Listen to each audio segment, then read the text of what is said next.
एक बार की बात है, परिस्तान की 7 सुंदर परियां धरती की सैर पर निकलीं। परिस्तान एक ऐसा स्थान है जहां केवल परियां, जादू और खुशियां ही रहती हैं। वहां न दुख होता है, न रोना, न शोर। लेकिन धरती की सुंदरता की बातें परियां अक्सर सुना करती थीं। इस बार उन्होंने सोचा, चलो धरती की सैर करें। वे सातों परियां धरती पर उतर आई। जैसे ही उन्होंने धरती को देखा, वे हैरान रह गई। चारों तरफ हरियाली थी। बड़े बड़े पेड़, रंग बिरंगे फूलों से सजे बाग, कलकल करते झरने, नीला आसमान, पहाड़ों की चोटियां और खुले खेतों में लहराते सोने जैसे गेहूं।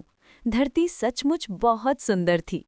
जहां भी उनकी नजर पड़ी, उन्हें कुछ नया, कुछ अनोखा देखने को मिला। पशु कूदते फांदते इधर उधर दौड़ रहे थे, पक्षी मधुर गीत गा रहे थे और आसमान में बादल धीरे धीरे उड़ रहे थे। परियों को सबसे ज्यादा सुंदर लगा एक बगीचा। वहां के फूल इतने रंगीन और खुशबूदार थे कि परियां उन्हें देखते ही रह गईं। उनके चारों ओर रंग बिरंगी तितलियां उड़ रही थीं। उन तितलियों को देखकर परियों का भी खेलने का मन हो गया।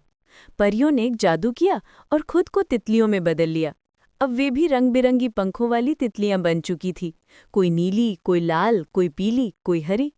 वे फूलों पर बैठती, फिर उड़ जाती, कभी गुनगुनाती, कभी झूले जैसी पत्तियों पर झूल जाती। हर दिन वे उस बगीचे में आकर तितलियां बन जाती और खेलती रहती। ये उनका रोज का काम बन गया था। धरती पर आओ, तितली बनो, खेलो और गुनगुनाओ।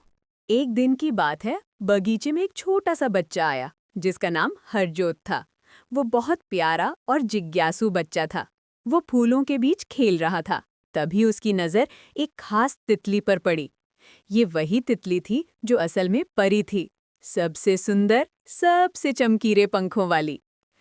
हरजोत ने बिना सोचे समझे झट से उसे पकड़ लिया। तितली परी को बहुत डर लगा। वो सोचने लगी, अगर हरजोत ने मुझे कभी नहीं छोड़ा तो मैं परियों के देश कैसे लौट पाऊंगी। पर वो कुछ कह नहीं सकती थी, वो तो अभी तितली के रूप में थी।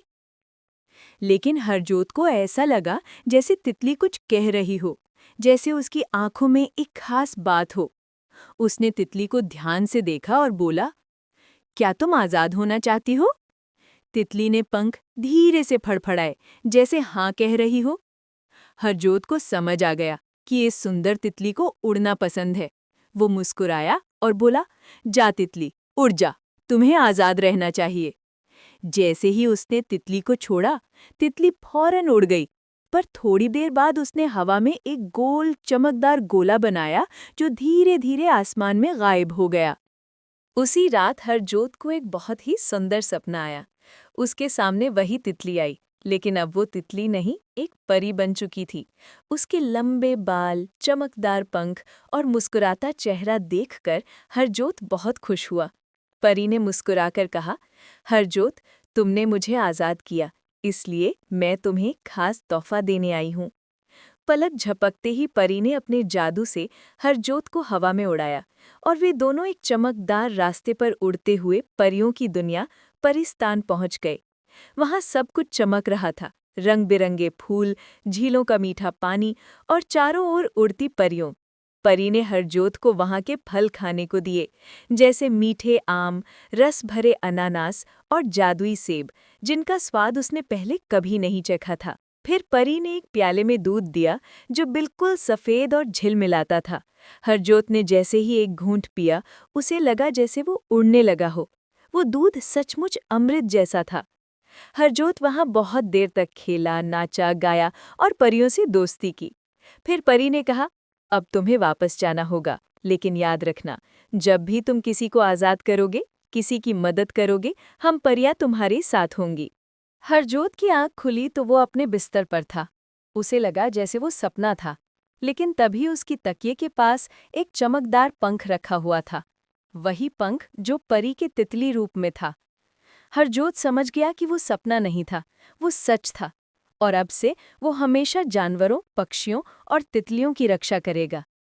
उस दिन के बाद हरजोत बगीचे में रोज जाता, लेकिन तितलियों को पकड़ता नहीं, उन्हें देखता, उनके साथ गुनगुनाता और मुस्कुराता, क्योंकि अब वो जान गया था, हर तितली में एक परी हो सकती है।